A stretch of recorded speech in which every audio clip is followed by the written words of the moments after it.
Pemirsa, konflik Timur Tengah tidak hanya berdampak pada harga minyak dunia, rantai industri petrokimia dan plastik pun ikut terseret. Bagaimana juga dampaknya dengan pelaku industri plastik di Indonesia? Kami akan berbincang bersama Sekjen Asosiasi Industri Olefin, Aromatik dan Plastik Indonesia atau INAPLAS, Fajar Budiono. Selamat sore, Mas Fajar. Selamat sore, Mbak Mega. Iya, Pak Fajar, ada Gema dan Marcel di studio. Pak Fajar, untuk saat ini dengan adanya kenaikan harga bahan baku untuk plastik ya, seberapa signifikan untuk kenaikan harga untuk beberapa industri? Industri apa yang paling terdampak, Pak? Jadi kalau kita flashback di belakang, tanggal 28 Februari kemarin, serangan Israel dan Amerika ke Iran itu sudah memulai kita berpikir untuk mencoba mencari strategi atau membuat strategi perang ini cepat atau lambat. Ternyata pada minggu kedua harga-harga bahan baku itu berubah dan melonjak drastis, sehingga pada minggu pertama itu mengalami 4 kali kenaikan. Terutama dalam hal ini adalah nafta, di mana nafta ini adalah sebagai bahan baku untuk biji plastik. Terus kemudian pada minggu ketiga itu sudah terjadi penutupan dan serangan terhadap beberapa kilang di Middle East, sehingga ketersediaan bahan baku nafta menjadi sangat langka.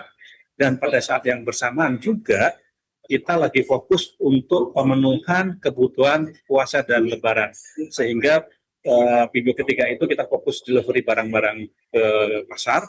Terus kemudian H-10 ada penutupan jalan karena kebutuhan lebaran odol, dan H+10 baru buka kembali. Nah, pada saat H-10, H+10 lebaran itu, kita memang mendapatkan informasi yang minim terhadap pasar bahan baku dan plastik, sehingga pada saat pembukaan kembali pasar domestik di H+10 lebaran, seolah pedagang pada kaget harga plastik jadi berubah. Tetapi kita juga melihat bahwa ini tidak bisa diantisipasi dalam jangka pendek, sehingga pada H+7 kita sudah mencoba mencari alternatif bahan baku dari luar Middle East, sehingga kita sudah mendapatkan beberapa kepastian, terutama dari Amerika. Itu kita sudah mendapatkan alternatif suplai bahan baku nafta, di mana nafta ini adalah 100% masih impor untuk kebutuhan petrokimia, dan 70%-nya adalah berasal dari Middle East, sehingga tantangan menjadi berubah. Karena apa? Karena waktu pengiriman nafta dari Middle East ke Indonesia itu hanya 10 sampai 15 hari. Kalau dari luar Middle East itu paling cepat butuh waktu 50 hari. Sehingga dari sekarang sampai 50 hari ke depan kita mencoba mengatur strategi operating rate kita berjalan pada saat sekarang sampai 50 hari, dan pada saat nanti kapal datang ini bisa nyambung. Terus kemudian juga beberapa negara juga sudah mengalami shortage dan dia menahan stoknya.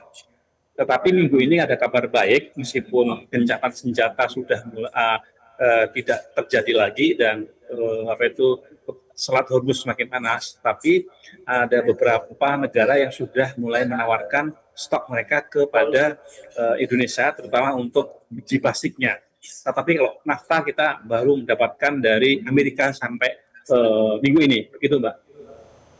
Baik, Pak Fajar, kalau di hilir atau di pedagang eceran, pedagang plastik ini kenaikan kan bahkan sudah mencapai 100% begitu. Tapi kalau di produsen plastik, di pabrik-pabrik itu seberapa parah tekanan yang dirasakan Pak, mulai dari rantai pasok sampai kenaikan biaya produksi yang sudah dialami saat ini itu seberapa besarnya Pak Fajar? Jadi kalau kita lihat komponen-komponen yang ada terhadap krisis ini mengalami perubahan. Yang pertama, asuransi menjadi berubah, kemudian ongkos kapal karena juga waktu tempuhnya menjadi lama, otomatis jadi berubah. Tetapi yang paling besar adalah dari harga nafta itu sendiri. Nafta itu sekarang sudah rata-rata di atas 1.000 US dollar per metric ton. Padahal pada kondisi normal itu di bawah 1.000. Kemudian bahan baku plastik atau biji plastik pada saat awal krisis itu kan kisaran rata-ratanya ada di 1.000 US dollar per metric ton. Tetapi sekarang sudah mulai bergerak naik antara 1.300 sampai 1.800, sehingga perbedaan antara minimum sama maksimum harga pasar kan terlalu jauh. Itulah yang menyebabkan gelombang kenaikan ini seolah-olah belum stabil, sehingga gelombang ini sebenarnya belum semuanya terasa di industri hilir. Tetapi di minggu ini kalau kita bandingkan dengan minggu sebelum Lebaran, perbedaan antara harga terendah dan harga tertinggi sekarang sudah di bawah 400 US dollar. Kalau sebelum Lebaran kemarin antara 500 sampai 600 US dollar. Artinya apa? Artinya kalaupun terjadi kenaikan harga lagi itu sudah cukup landai, tidak seperti sebelum Lebaran yang terlalu ekstrim naiknya. Jadi kita sekarang sudah mulai berpikir selain mencari alternatif pasokan bahan baku, kita juga sekarang sudah mencari alternatif substitusi bahan baku nafta. Nah, kebetulan sekarang kita sudah mengupgrade teknologi pengolahan kita yang tadinya hanya bisa memproses nafta menjadi biji plastik, sekarang kita bisa memproses kondensat dan LPG sebagai bahan baku substitusi naftanya. Begitu, Mbak.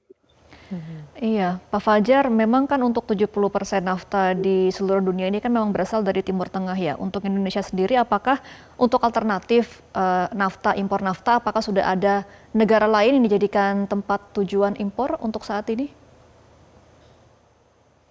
Saat ini kita sudah berhasil deal dengan Amerika, tetapi nanti kedatangannya baru 50 hari ke depan. Tapi kalau kita hanya mengandalkan nafta, sudah pasti kurang.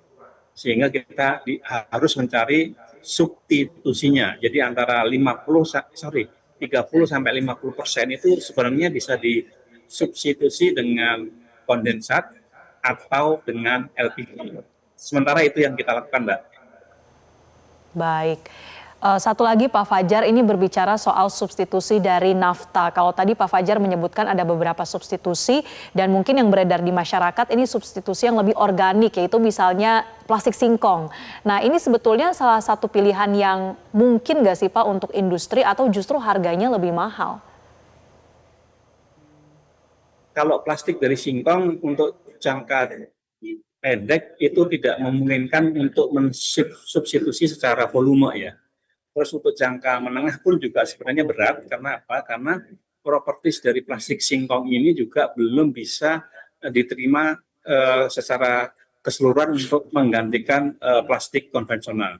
Tetapi plastik singkong juga ada marketnya tersendiri, yaitu untuk orang-orang atau konsumen-konsumen yang memang sudah peduli terhadap keberlanjutan.